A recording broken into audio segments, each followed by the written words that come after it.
भगत नहीं है। विष्णु लोक में जा करके देखा कि वहां कोई भगत दिखाई नहीं पड़ रहा।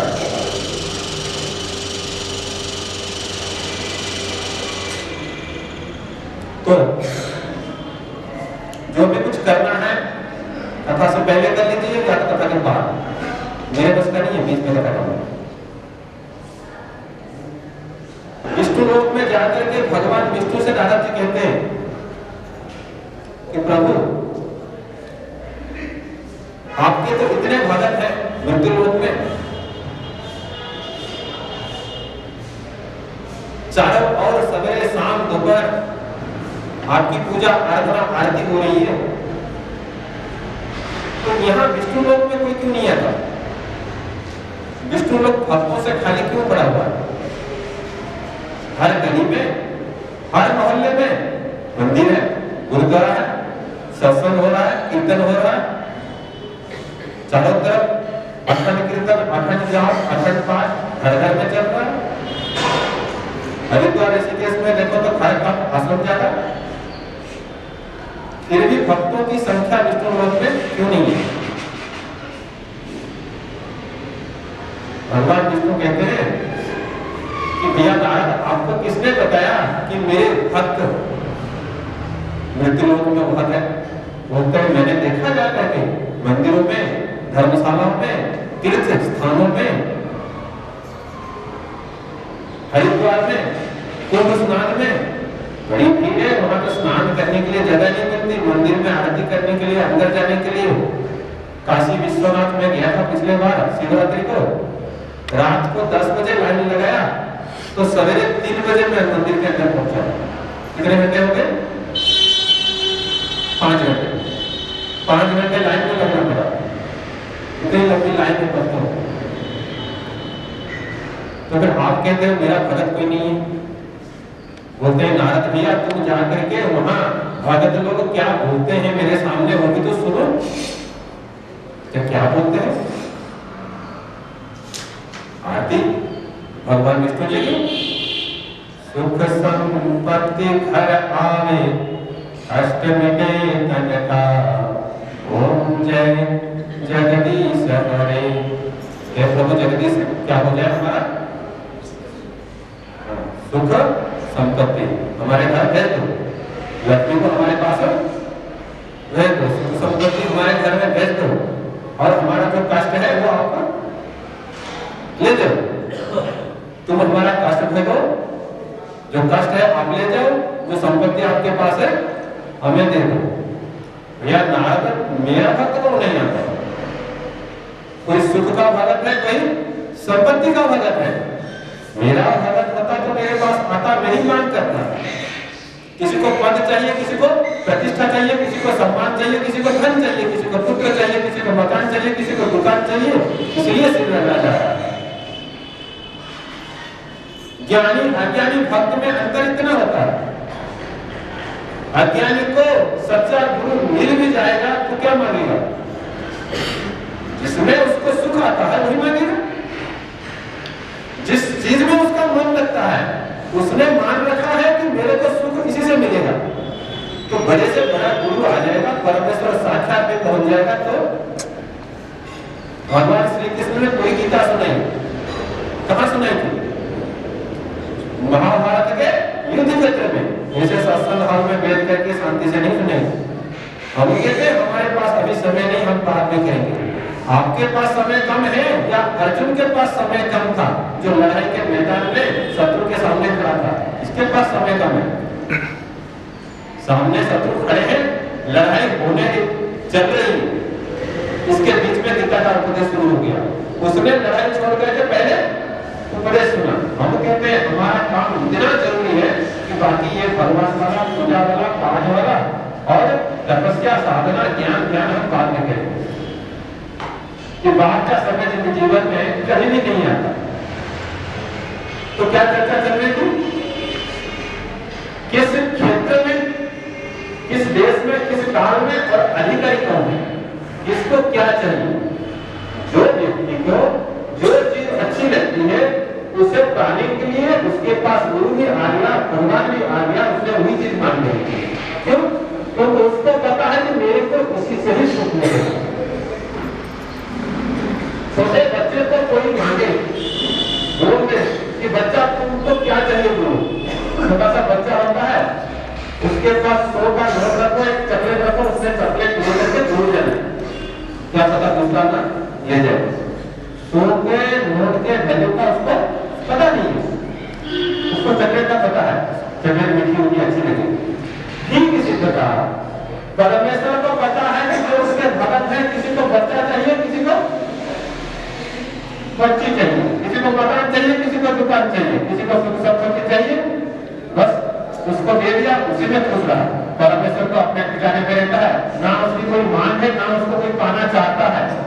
सारी जिंदगी बीत जाती है, फिर भी परमेश्वर को पाने की इच्छा पैदा नहीं होती है। मंदिर जाते हैं, सत्संग करते हैं, सुनते हैं, करवाते हैं, फिर भी क्या इच्छा नहीं होती? परमेश्वर को प्राप्त करने की इच्छा नहीं जागती। कब तक? मन जब तक अंतःकरण जब तक शुद्ध नहीं होता, तब तक संसार से मन हटता नहीं है। अंतःकरण की शुद्धि, अच्छा अंतःकरण की शुद्धि होगी कैसे? और अगर हमारा अंतःकरण शुद्ध नहीं है तो हम बार बार कोई गीता रट लिया, कोई रामायण रट लिया, कोई रोज सत्संग में जाता है, कोई रोज मंदिर में जाता है, क्या उसका भी अंतःकरण शुद्ध नहीं है? क्या नहीं है?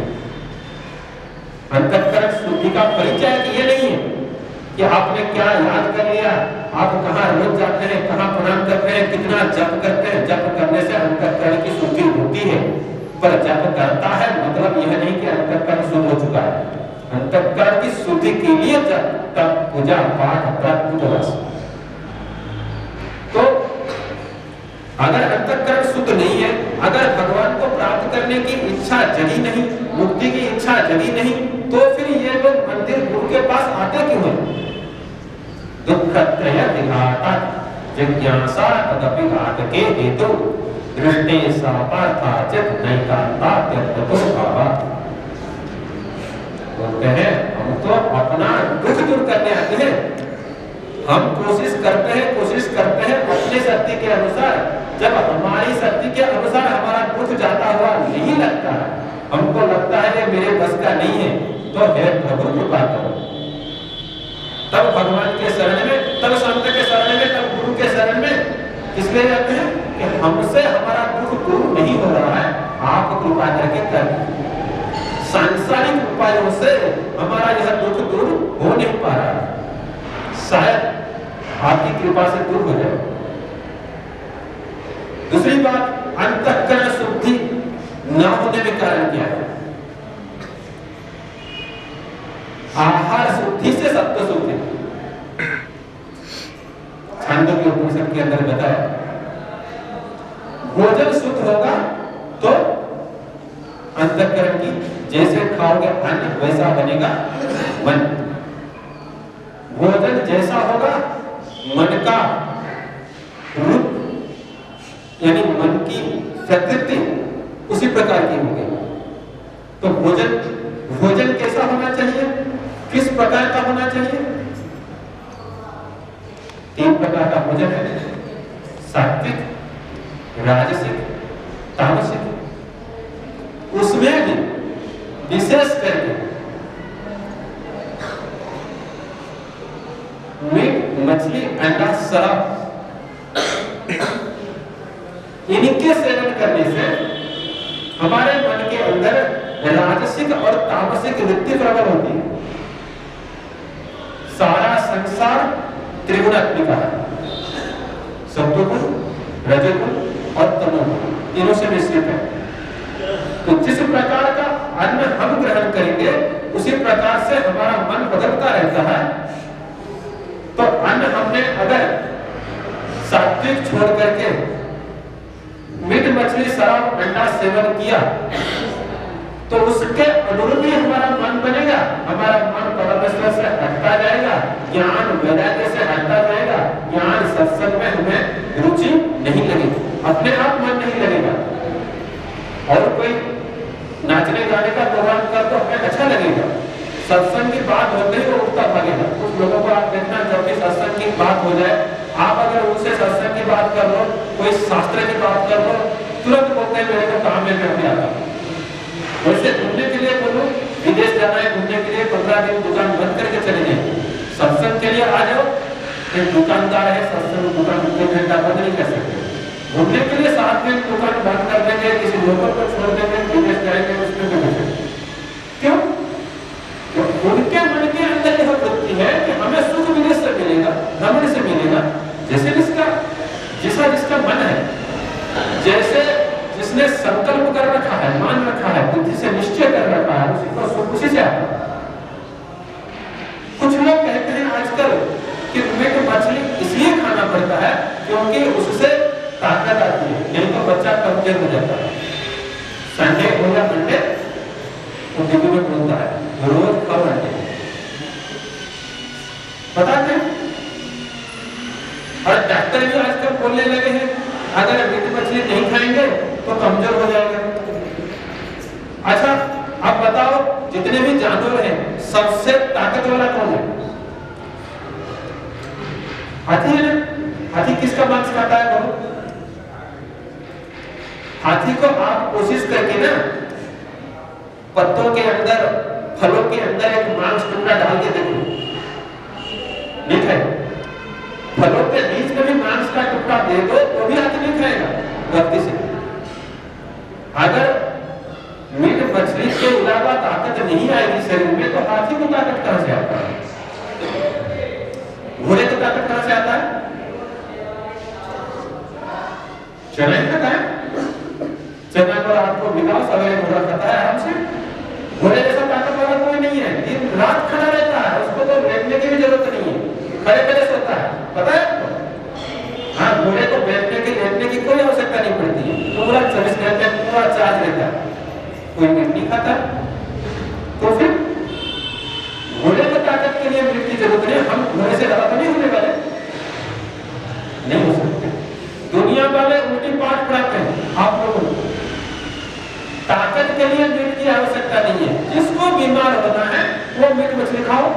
क्यों? आपने देखा है बैंगन के अंदर कीड़ा हो तो आप लोग सब्जी बनाते हैं यहाँ पर, अगर बैंगन के अंदर कीड़ा निकल गया तो कीड़ा को बीच में डालते हो कि बाहर? हाँ, उत्तर तुरंत चाहिए बाहर। क्यों? जो मीट खाता है ना उसको पूछना, जो बकरी खाता है, मछली खाता है, मुर्गा खाता है, कितना बड़ा बड़ा खा जाता है, तो उतना सा कीड़ा तुम क्यों बाहर फेंकता है? बैंगन के अंदर से, आलू के अंदर से, फूल गोभी के अंदर से बढ़िया निकलता है सफेद सफेद। गोभी के अंदर से तुम तो बड़ा बड़ा जानवर खा जाता है ताकत के लिए, तो छोटा भी खाओ, थोड़ा ताकत आएगा नहीं। तो छोटा हम खा नहीं सकता, हम तो बड़े को काट के खाएंगे। क्यों? आलू से, बैंगन से कीड़ा क्यों निकाला जाता है? हमारे पूर्वजों ने सिखाया है जीवित को जीवित नहीं खाएगा। जिसको काटने से दर्द होता है उसको नहीं काटना है। गोभी को काटने से गोभी रोता नहीं है, बैंगन को काटने से बैंगन रोता नहीं है, भागता नहीं है। बकरी को काटते हुए देखो लोग क्या करेंगे।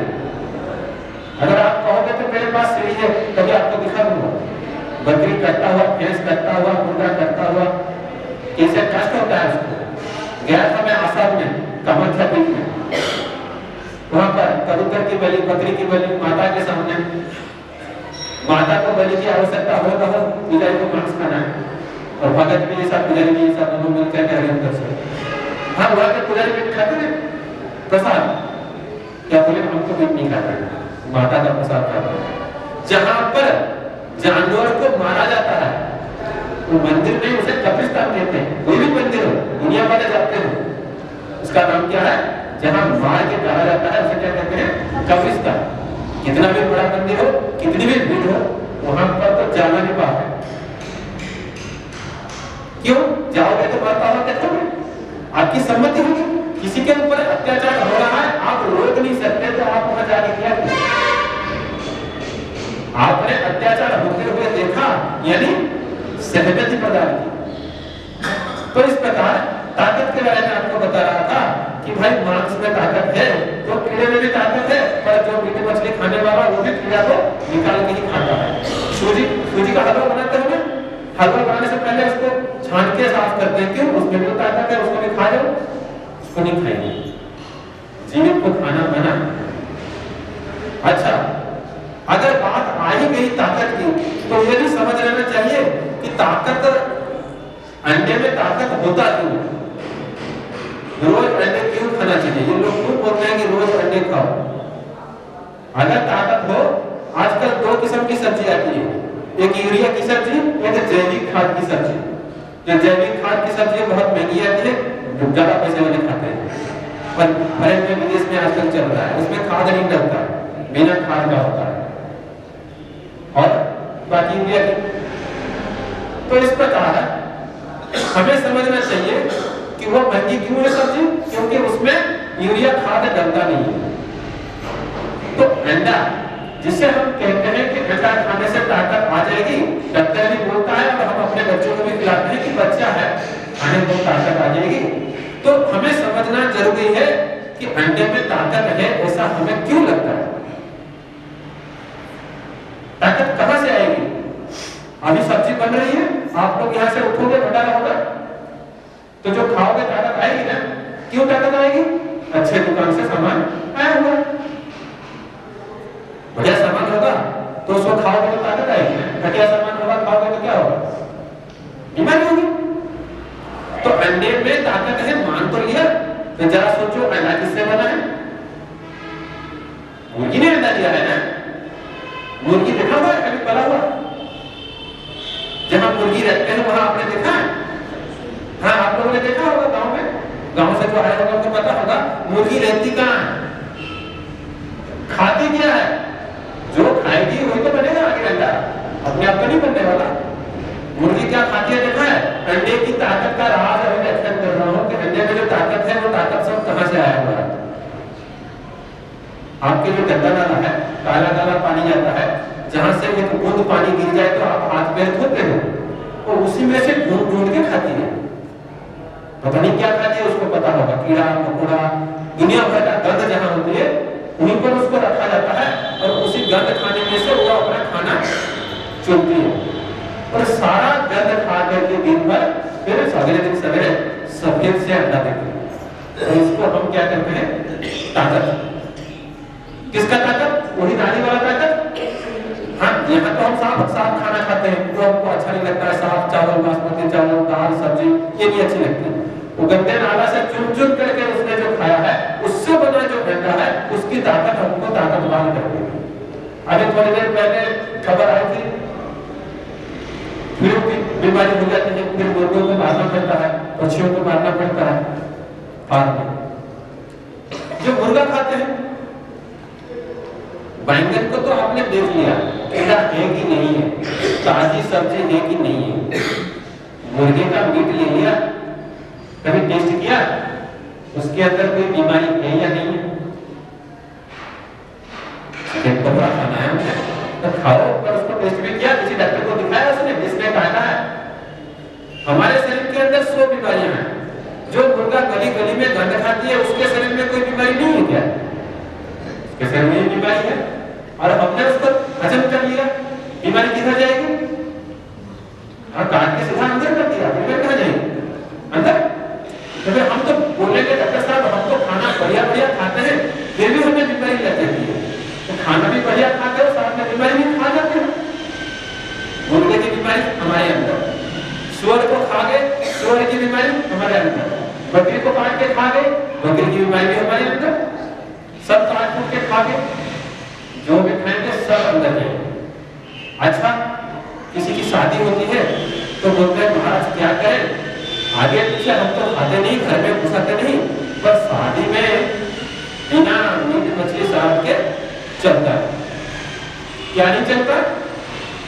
न हमारे रिश्तेदार मानते नहीं है और आएंगे नहीं। आपने सुना होगा एक नाम भिल्ली, भिल्ली जानते हो ना? भिल्ली जब बड़ी हुई तो भिल्ली की शादी तय हो गई, तो लड़के वालों ने बोला कि हमको शादी में भोजन चाहिए। पिताजी उसके मजबूर, घर में किसी ने आज तक मीट मछली नहीं खाया, तो लड़की की शादी करनी है, क्या करे? लड़के वाले मांस मांग रहे भोज में, 2 बकरी ला के रख दिया। 2 बकरी देख करके बिल्ली पूछ लिया, पिताजी आपने बकरी पालनी है या नहीं? तुम्हारे शादी में इनका मांस भोज करना है। पिताजी क्या बोला? आदमी जानवर को खा भी जाता है? हाँ, आजकल का जानवर खा जाता है, बाद में थोड़ी होता है जो जानवर को खाता है। आजकल का 2 पैर वाला जानवर भी खा जाता है।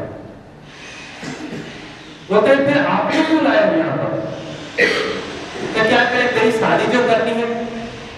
तो बिल्ली ने शपथ किया कि अगर मेरी शादी के लिए, मेरी खुशी के लिए 2 जिंदगी जा रही है तो मैं जीवन भर शादी नहीं करूंगा। लड़के ने बोला मैंने आज नहीं, कभी नहीं, मैंने शादी करनी ही नहीं। बिल्ली ने शादी करने से मना कर दिया और बकरी दोनों को रख दी। हम क्या करते हैं? कई मछली, कई मुर्गे, मांस का आइटम भी शादी में एक नहीं होता है, 2-3 आइटम होते हैं, काट देते हैं। फिर क्या कहते हैं पता है? हमने किसी का बुरा नहीं किया, पता नहीं हमारे जीवन में दुख क्यों आता है। अरे भैया तुम कैसे बुरा करते हो? एक लड़का है, एक लड़की, उसकी शादी करनी है और उसी के शादी पे आपने कई लड़कों को, कई लड़कियों को मार डाला, बकरी के बच्चों को मार डाला, मुर्गे के बच्चों को मार डाला, अंडा उबाल डाला, मच्छियों को मार डाला। उनके माँ बाप है कि नहीं है? आपने जिनको कटवा करके शादी मनाई, भोजी मनाई, उनके माँ बाप है कि नहीं है? आपके बच्चे को कोई मार डालेगा, काट डालेगा, और अपने शादी में आजकल इंसान का भी ट्रिक चलता है कि जिसमें अगर आपके बच्चे को कोई मार काट के रोटी बना देता है तो आप उसको आशीर्वाद दोगे या अभिशाप दोगे? आपके बच्चे को किसी ने मार डाला, आपके भाई को किसी ने मार डाला, खुश हो जाओगे? नाराज होगे? अंदर से अभिशाप दोगे? तो जिन बकरियों को आपने अपने बच्चों के शादी पे मार डाला, जिन मुर्गों को मार डाला, उनके भी माँ बाप हैं, उन्होंने आपको आशीर्वाद देंगे। किसको आशीर्वाद देंगे? जिन दोनों की शादी हो रही है उनको आशीर्वाद देंगे। क्या आशीर्वाद देंगे? कि तुम खुश रहो क्योंकि हमारे बच्चों को मार डाला। एक का अभिशाप डलेगा किसके ऊपर? जो नई जुड़ी शादी होने के लिए जा रही है उन सबके ऊपर एक का अभिशाप डलेगा और वो जुड़ी जिंदगी भर खुश नहीं रह पाएगी। पैसा भी होगा, सब कुछ होगा, पर चैन नहीं मिलेगी, शांति नहीं मिलेगी। निज कृत कर्म भोग सब भ्राता। जिस शादी के जड़ में इतनी हिंसा हो गई, दया धर्म का मूल है। अरे धर्म कर्म इतना करना है, धर्म का तो मूल है दया, दया धर्म का मूल है, पाप मूल अभिमान। वही तो है कि दया उसके उल्टे में अभिमान, अभिमान होगा तो दया नहीं करेगा, दया होगा तो अभिमान नहीं। तुलसी दया ना छोड़िए जब तक घट में प्राण। तो दया, अहिंसा परमो धर्म। मुसलमान जब नमाज पढ़ने जाते हैं, अगर एक बूंद भी पेशाब लग जाए कपड़े में तो कपड़ा नष्ट हो गया, उसको पहन के हो नमाज नहीं पढ़ सकते। हम मंदिर में जाते हैं, अगर हमारे कपड़े में एक बूंद खून लग जाए तो मंदिर में पूजा करने का अधिकार नहीं है, अपवित्र हो गया। शव यात्रा में जाते हो, कोई मर गया है उसके साथ जाते हो, चल के गए हो, अभी आपने हाथ भी नहीं लगाया मुर्दे को, फिर भी आपको वहां से आगे के क्या करना पड़ता है? नहाना पड़ता है। क्यों? अभी तुमने छुआ भी नहीं, और साथ चले गए मुर्दा के तो आपको नहाना पड़ता है, और जो मुर्दा को इधर से अंदर डालता है उसको क्या करना पड़ेगा? जो साथ में गया मुर्दा के चल के उसको आकर के नहाना पड़ता है। और जो अंदर डाल रहा है, गले के अंदर मुर्दा को डाल रहा है, उसको बताओ कैसे कैसे नहाएगा? उसकी सफाई कैसे होगी? वो पवित्र कैसे होगा? हो सकता है कभी? कभी नहीं हो सकता। कपड़े में खून लगे तो कपड़ा बदल दोगे, पर अंदर ही किसी का खून डाल दिया, मीट सूप, उसका खून को पी जाते हैं बोलते सूप, तो उसकी सफाई कैसे होगी? और वो आदमी फिर मंदिर में